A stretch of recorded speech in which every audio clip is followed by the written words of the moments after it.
This podcast is a member of the New York City Podcast Network at nycpodcastnetwork.com. Visit us to listen to over 250 amazing podcasts just like this one.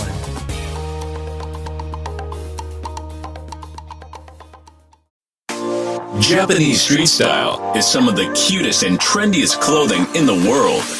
Introducing Cherry Goddess Women's Clothing and Accessories, the hottest original and cute clothing company. We offer tops, clothes, accessories, shoes, dresses and skirts, and comfortable homeware that we guarantee you will love. Cherry Goddess Women's Clothing, super cute Japanese style clothing. This is Black Wall Street Chronicles, and we back at it again. Prayers to everybody who's contracted in the coronavirus around the world. The silver lining of the coronavirus, they say in Italy, see the channels, they notice there's a decrease in pollution, and actually some of the rivers where all the cruise ships and all of the boats, the water is actually starting to be clear. So I guess that's good news. If you want to find some silver lining of good news. Currently in the States, there are over 4,000 people who have contracted the coronavirus, and there's been over 80 people that's died. Currently, Idris Elba just sent out a report that he has contracted the coronavirus. Blessings to him. And there's also a rumor that Oprah Winfrey and Jennifer Lopez was both hanging out with Tom Hanks in Australia, may have the coronavirus also. Currently live in New York City, and the state of New York has one of the highest cases in the country. The Mayor Bill de Blasio currently is talking about shutting all the restaurants down. The only way that we're going to be able to eat out is that we have to order. I recently was just walking down Times Square, Midtown, where I'm recording a podcast now, Gotham podcast, and I noticed that Times Square is basically clear. Came here on the train. Everybody's keeping social distance. Looking at the supermarkets, and there's still a lot of food in the supermarkets. All of the toilet paper, hand sanitizers, and wipes is gone. I just want to say something. The fact that the toilet paper and the hand sanitizer is gone, but there's still soap in the supermarket is a problem, because you have to understand that washing your hands with soap works way better than hand sanitizer and toilet paper. Yeah, and there's this fool on the internet who he hoarded 17,000 bottles of hand sanitizer. It would be funny if somebody was just to get a ski mask and a couple of guns and just go over there and rob him for all this hand sanitizer for hoarding like that. Yeah, so it's a very trying time. And what I want to do is I want to give a shout out to the states that are listening. I'm looking at my analytics, and I want to give a shout out to the states that listened to the last episode when I was talking about the coronavirus. Okay, I'll give them a shout out now. Let's give a shout out to Snellville, Georgia. Give a shout out to Aloha, Oregon. Give a shout out to Norwood, Ohio. Give a shout out to West St. Paul, Minnesota. Give a shout out to Dale City, Virginia. Give a shout out to Watuwasu, Wisconsin. Give a shout out to Sacramento, California. Give a shout out to Chicago, Illinois. Give a shout out to San Antonio, Texas. Give a shout out to Indianapolis, Indiana. Atlantic, Georgia. Irvine, New Jersey. Gilbert, Arizona. Oakland, California. Mountain View, California, Memphis, Tennessee, Springfield, Massachusetts, Rockville, Maryland, Merced, California, Cypress, Texas, Piscataway, New Jersey, Camden, Arkansas, Bronx, hometown, and Canterbury Township, Pennsylvania. Thank you for listening to my podcast. Now, those who are listening to this podcast, what I want you to do is I want you to retweet and tell your friends about this episode, because this is going to be an important episode where I talk about the modern slavery that's in the Arab world. Apparently there are Asian slaves, black slaves, and Hispanic slaves being taken advantage of in the Middle East. And we're basically going to talk about that right now. All right, so give me one moment to upload the information.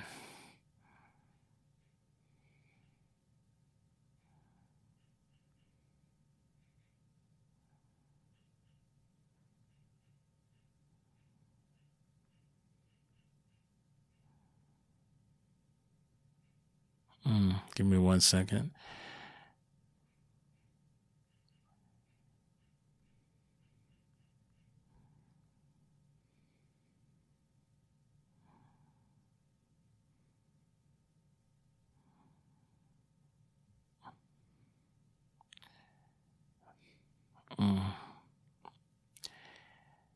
The Arab states accounted for 1% of victims of forced sexual exploitation globally. Within the region, Syria, Iraq, and Yemen had both the highest prevalence of modern slavery and the highest absolute number of victims, accounting for 76% of the victims in the region. All right. Global Slavery Index findings. Arab states. So there's a global slavery index. Okay. Let's read this. In the Arab states, the estimated number of people in modern slavery is 520,000. Forced labor percentage is 67%. Regional proportion of global estimate 1%. Forced marriage percent 33%. Average vulnerability score 57 out of 100. The Arab States regions covers 11 countries, including Bahrain, Iraq, Jordan, Kuwait, Lebanon, Oman, Qatar, Saudi Arabia, Syria, United Arab Emirates, and Yemen, and is home to 2% of the world's population. The region's diverse, spanning the wealthier Gulf Cooperation Council, GCC countries, and the countries such as Jordan, Lebanon, and Iraq, which are dealing with the impact of ongoing conflict in Syria. The regional study summarizes a longer set of findings, which can be found in the Global Slavery Index Arab States Report. Prevalence within the Arab states. On any given day in 2016, an estimated 520,000 men, women, and children were living in modern slavery in the Arab states. This is a prevalence of 3.3 victims per 1,000 persons. When considering the forms of modern slavery, the largest share of those modern slavery were victims of forced labor, 2.2 victims per 1,000 people, with the rate of forced marriage was 1.1 victims per 1,000 people. Over a half of our victims of forced labor exploitation, 51%, were held in debt bondage, and this affected a greater share of female victims than the male victims. The Arab states accounted for 1% of the victims of forced sexual exploitation globally.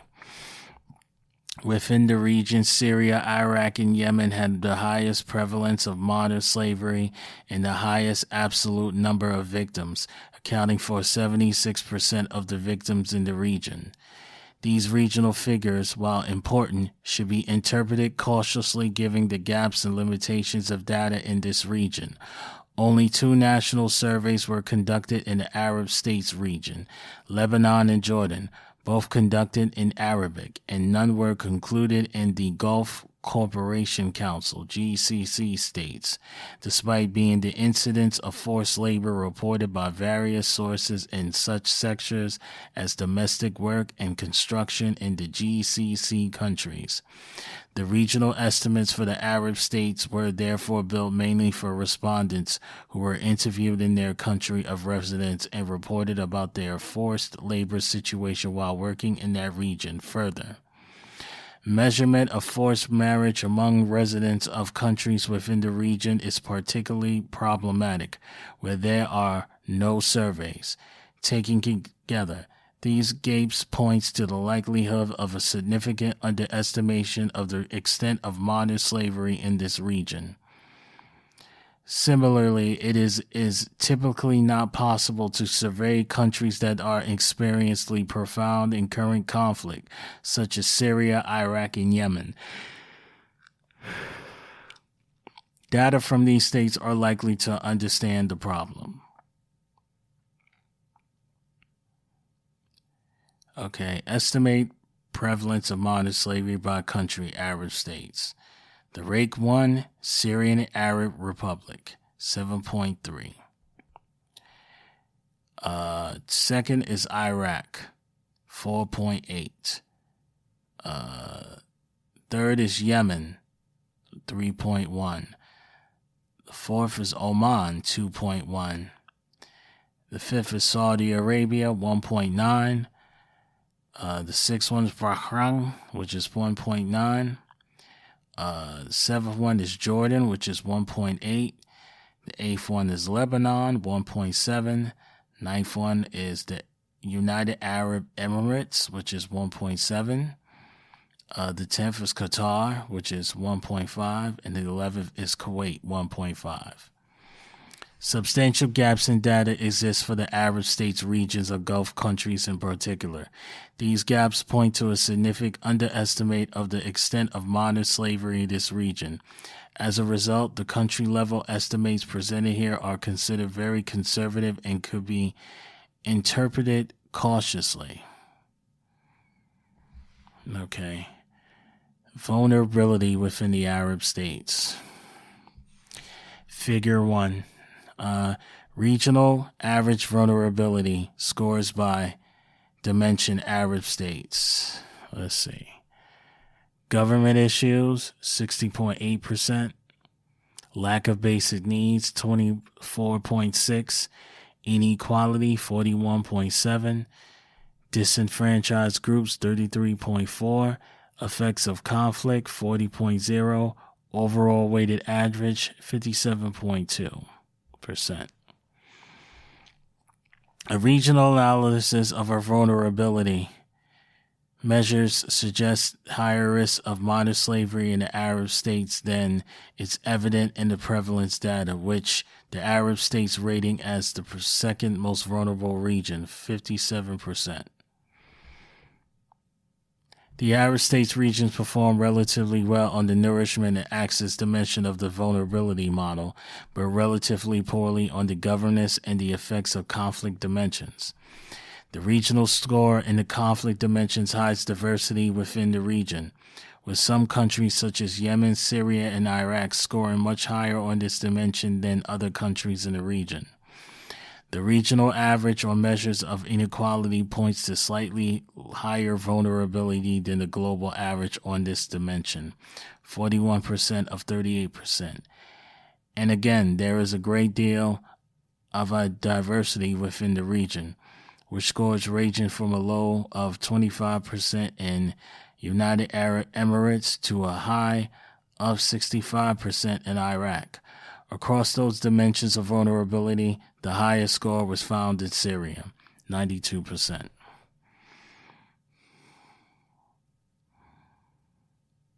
Okay.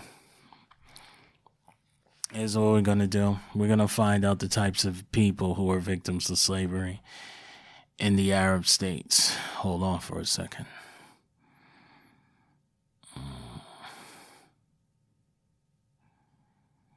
Let's see. Shameful and striking. Slavery is alive and beating in the Middle East.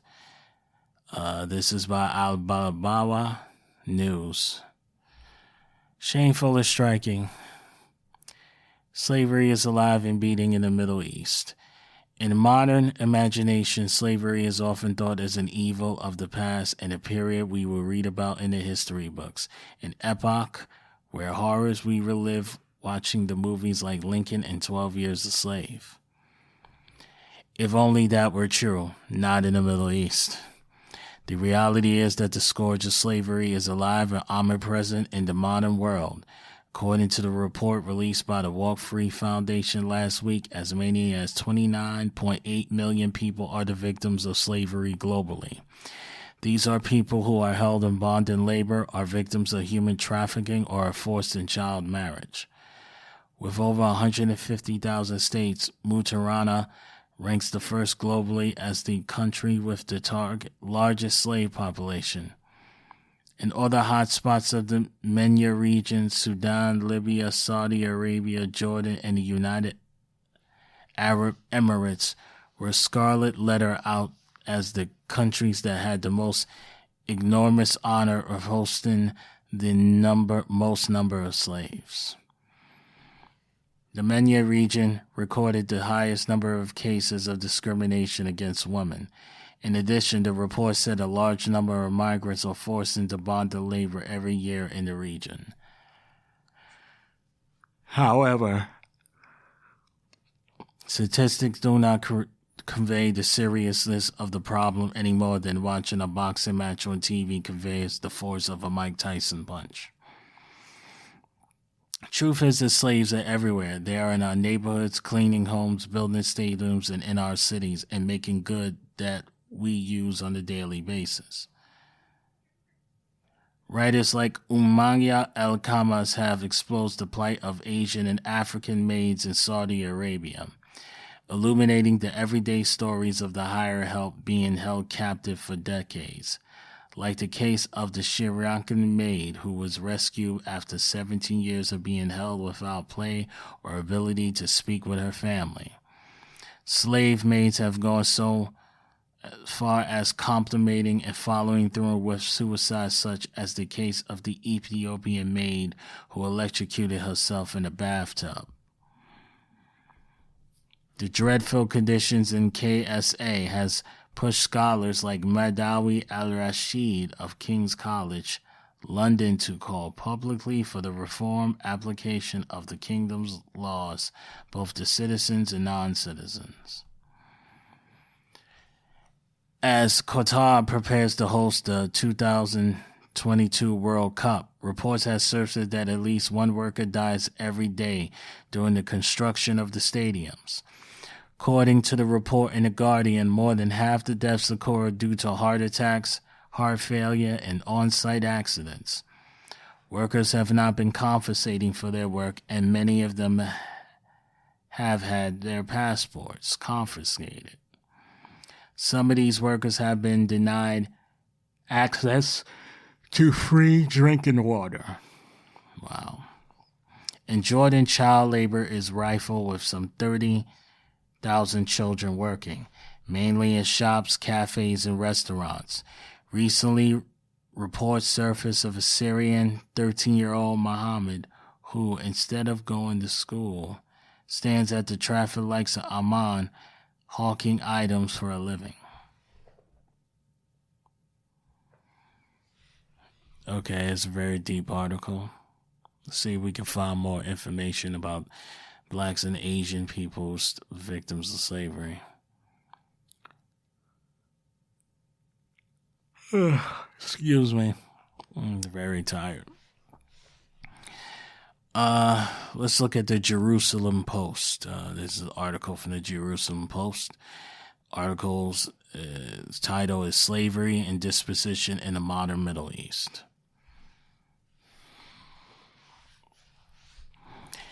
Slavery and disposition in the modern Middle East. As a nation of immigrants and following 2,000 years of repression, there are many who feel as though Israel should be more sympathetic to the plight of those seeking refuge from a tyranny. Shocking images surfaced this week of sub-Saharan Africans apparently being sold into slave markets in Libya. The footage released by CNN appears to show Roos, probably from Niger, being purchased for as little as $400. The re-emergence of slavery in Libya is a part and parcel of the thriving illicit migrant trade to Europe, with horror stories regularly reported of packed-to-the-brim boats, the naval equivalent of rickshaws, being falsely capsized by cutthroat smugglers who care nothing of life but the money.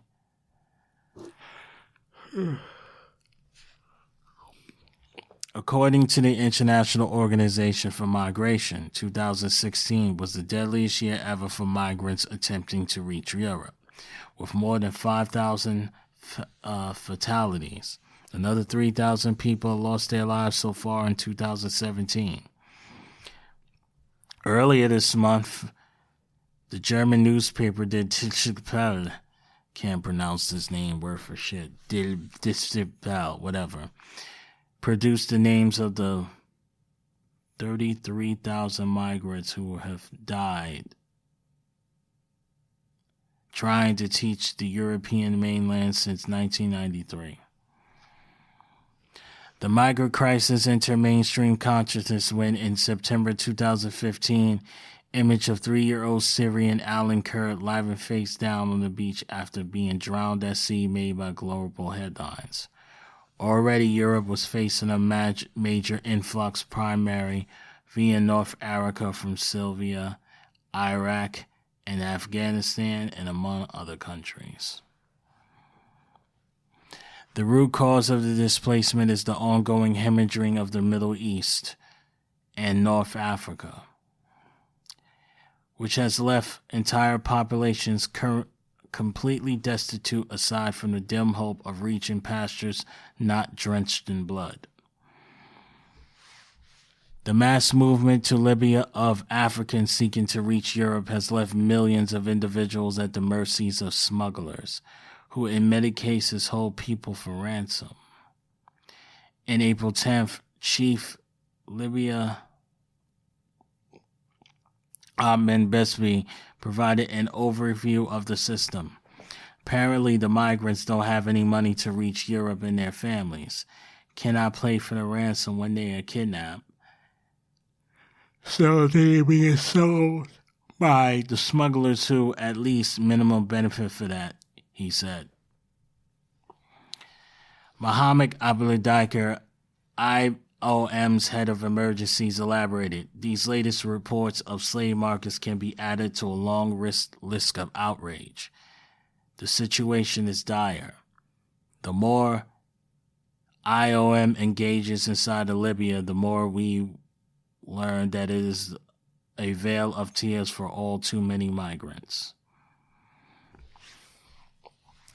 Speaking to the media line, Joel Millman, senior press officer at the IOM, explained that the prevalence of slavery in Libya is dramatic, albeit and not entirely unexpected undergrowth and pre-existing abuses directed at the migrants. We don't know that the migrants are subject to all types of horrific exploitation, including being tortured while on the phone with their families in order to attract payments. There are so many indecencies of migrants being forced into prostitution. We are talking about a completely vulnerable person who has nothing to do. Slavery in the region long persisted after its abolishment by Western countries. Saudi Arabia, for example, formally ended the practice only in 1960s amid pressure from its ally Washington. Yet it still exists in various forms in the Middle East, including the case of migrant workers who are paid low wages, if at all, they get for hard labor while living in squalor.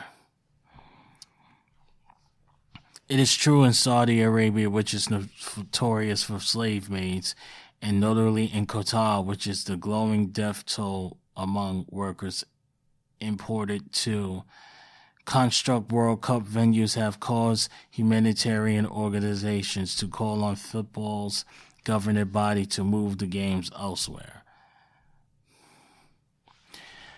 According to the 2016 Global Slavery Index, I've already read that. Global Slavery Index. Okay. We're going to take a quick break, a quick 3-minute break. Be back with you shortly. Yeah, this is Black Wall Street Chronicles, and we back at it again. Sorry, I had to step out for a second.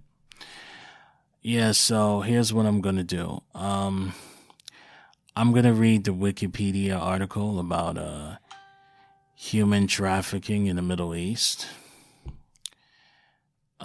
If you want to look at the article yourself, you can just type in Wikipedia and search engine and human trafficking in the Middle East, and you can read it yourself. So, here we go.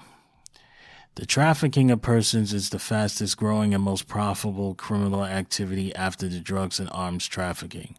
According to the United Nations Protocol to Prevent, Suppress, and Punish Trafficking in Persons, especially women and children, human trafficking is defined as follows.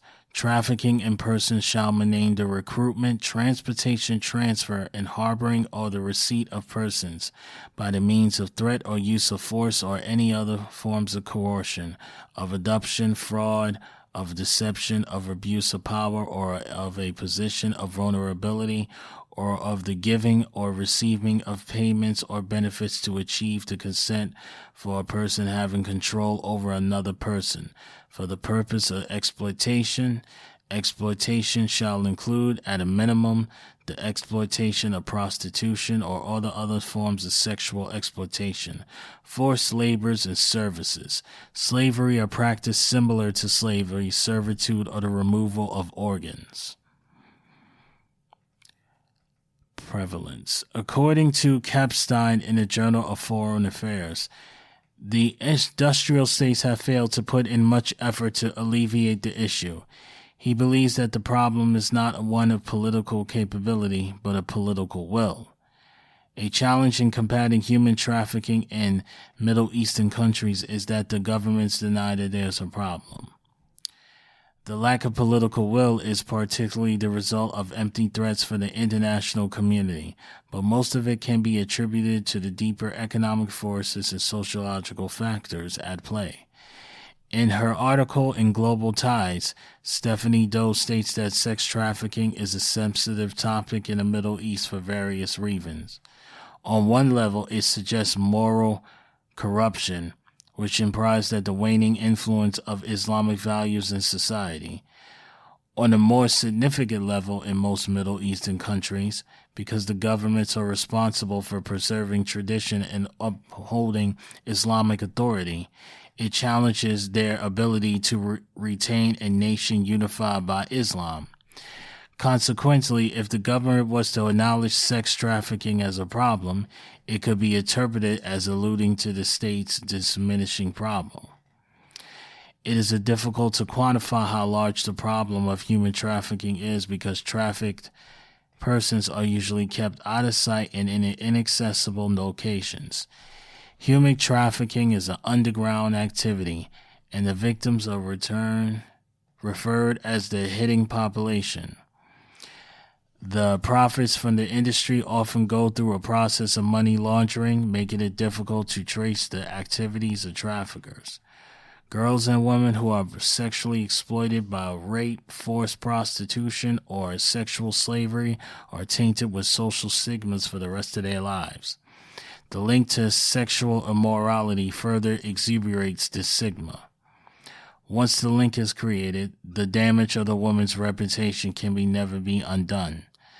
2003, a study published in the Journal of Dharma's Practice found that 89% of women in prostitution wanted to escape. Additionally, 60 to 75% of women in prostitution had been raped, and 70-92% had been physically assaulted. Here are the types of trafficking in the Middle East. For the majority of 1990s, human trafficking was incorrectly defined as illegal migration, smuggling, or sex work. The UN Protocol to Prevent, Suppress, and Punish Trafficking in Persons defined trafficking comprehensively. Its focus on the coercion for the purpose of exploitation. It precludes the possibility of legal consent by the victim's traffickers. In the Middle East, some of the most prevalent forms of human trafficking, forced labor of migrant workers, and sexual enslavement and forced prostitution and camel jockeying of young boys. What is camel jockeying? I need to look that up. Forced labor. Today, slavery typically involves women and the children being sold into voluntary servitude by the means of violence and deprivatization. There is a clear lack of labor protection laws for domestic workers in the CAC, which is Gulf Cooperation Council countries.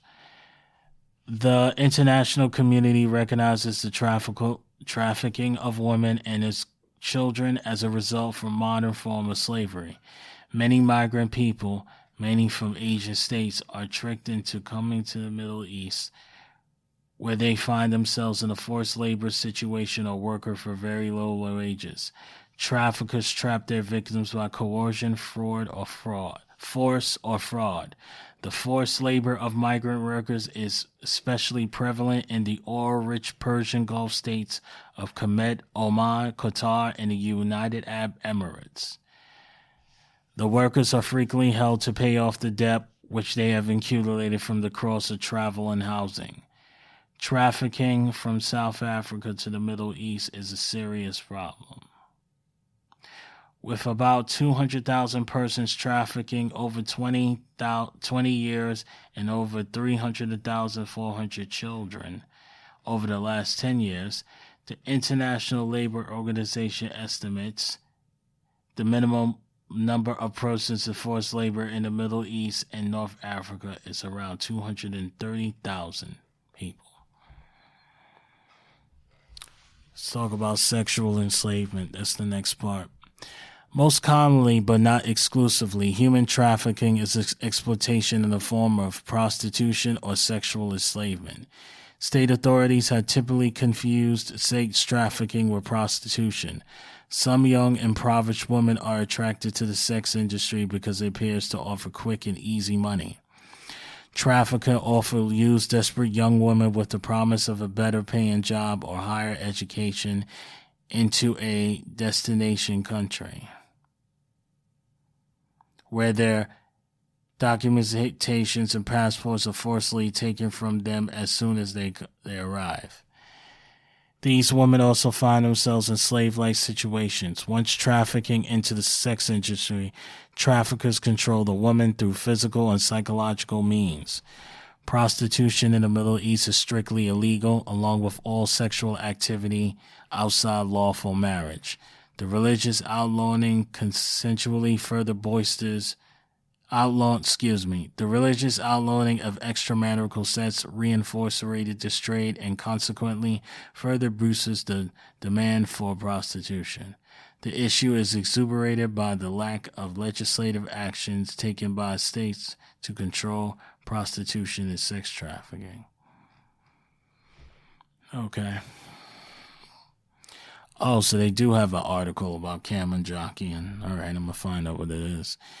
Even though the most common forms of human trafficking are sexual enslavement and forced labor, these are not the only cases. The types of trafficking that is quite unique to the Middle East is the forced camel jockeying of young boys. It is a particularly dangerous and violent practice that young boys are forced into their will. Young boys are boys from Bangladesh, India, and Pakistan are recruited around 5 years of age to be the camel. Jockeys in the Middle East countries such as the United Arab Emirates, their parents normally sell them to agents who will go around poor districts and these communities and offer to take male children away from the UAE to work. These agents sums of money that will be sent to the homes of their families. The parents are typically deceived about the conditions of work. They are led to believe that the children are no longer to obtain good jobs and will have a better future if they remain at home. Usually the boys do not know what's taking them so long. Most of the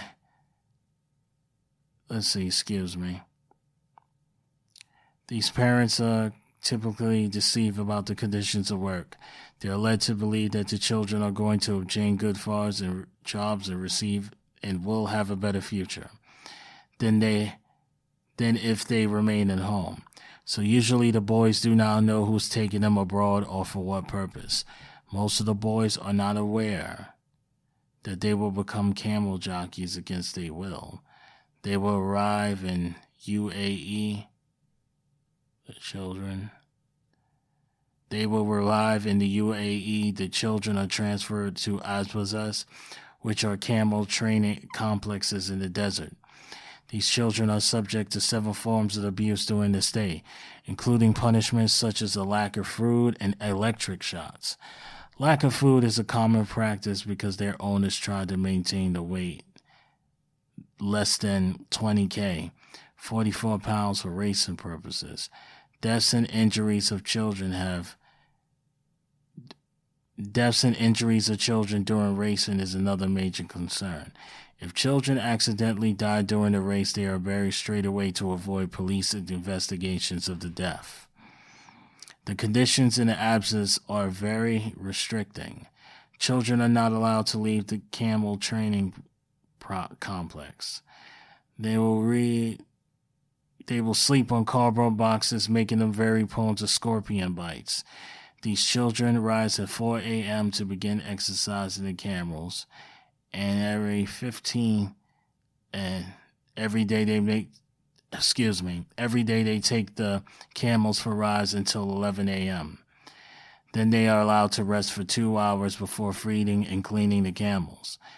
Then they exercise the camels again until nightfall. The children are supposed to be paid for their work, but that is almost never the case. The agent usually takes the salary and keeps it out allocating to the child or his family. Running away is a virtual impossibility for children deployed as camel jockeys, since the opposites are usually in remote desert locations. Usually children leave when they become too old and heavy or no longer considered suitable for camel racing. The other children are sent home because they are seriously injured from racing. Police or investigation rescues are virtually unknown in the Azbas. What is the driving forces behind trafficking? Oh, you have foreign migration, you have poverty, foreign migration and poverty. Okay. Yeah, after I read about foreign migration and poverty, what I'm going to do is I'm going to close the show out. And before I close the show out, I have some announcements. All right. So let's get to it. Driving forces behind trafficking. Foreign migration. One of the major forces driving human trafficking in the Middle East is the large influx of foreign migration. Research conducted in 1996 on the routes of illegal migration, smuggling, and trafficking concluded that over the period 1992 to 1997, the majority of legal migrants to Europe had originated from Iraq, China, Pakistan, India, or Africa. The Internal Organization for Migration notes trafficking of women from Ghana to Lebanon, Libya to United Arab countries, women for domestic service for Central and West Africa to Saudi Arabia and Kuwait, and even voluntary migrations of women from Ethiopia to the Middle East. where working conditions are considered to be the virtual slavery. The Middle East is the destination region for men and women trafficked for the purpose of commercial and sexual exploitation. Wealthy Arab men from the Persian Gulf area have been known to rent flats that are furnished with housemaids for anywhere from a few hours to a few months. Most of the prostitutes and human trafficking victims tend to be from Ethiopia, Nigeria, and Pakistan. Very few countries in the Middle East are devoid of the commercial sex industry. Poverty. One of the main locations where human trafficking is prevalent in the Middle East, most are characterized by poverty. Human trafficking is a marketed field by the principles of supply and demand.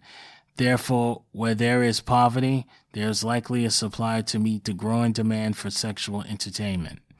Economic vulnerability increases the likelihood of women becoming sexual commodities for wealthy Arabs in the Persian Gulf area. Although there are overwhelming social implications, there also seems to be regional financial patterns that perpetuate this trend. Fewer work opportunities for women has led prostitution as an alternative. For example, in Egypt, women from lower caste backgrounds see that a few nights in prostitution generates more money than 1 month's work in the public sector. This makes Egypt a popular location for international sex tourism. Despite sex tourism being illegal, Egyptians find it hard to turn away Gulf hard currency due to their crumbling economy. The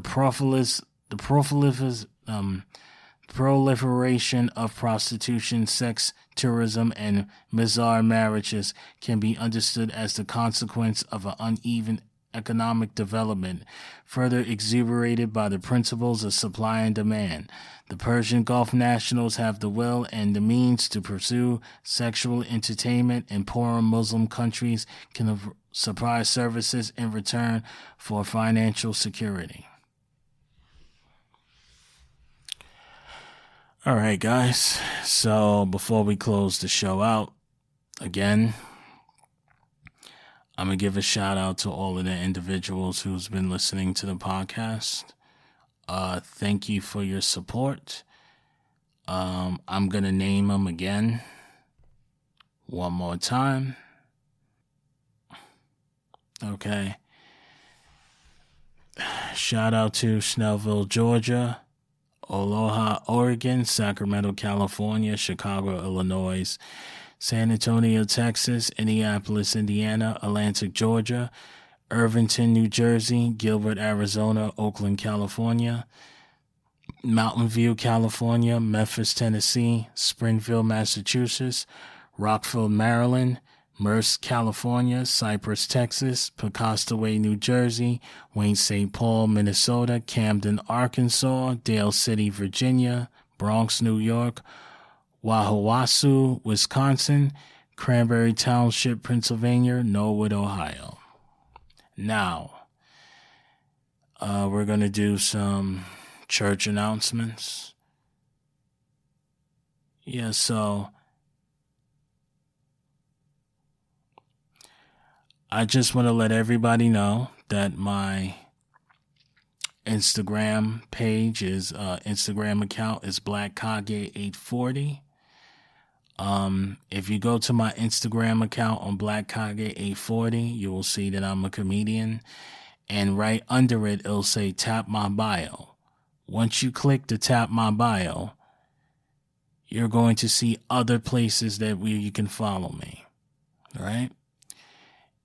You'll have a custom link to my podcast website. You'll have my Facebook page, my Twitch account, my Twitter account, and it also shows my Instagram account. All right. So thank you very much. Please retweet, please share my podcast so other people can listen to it. Need to get my analytics up. Thank you very much, and stay safe during the corona epidemic. God bless.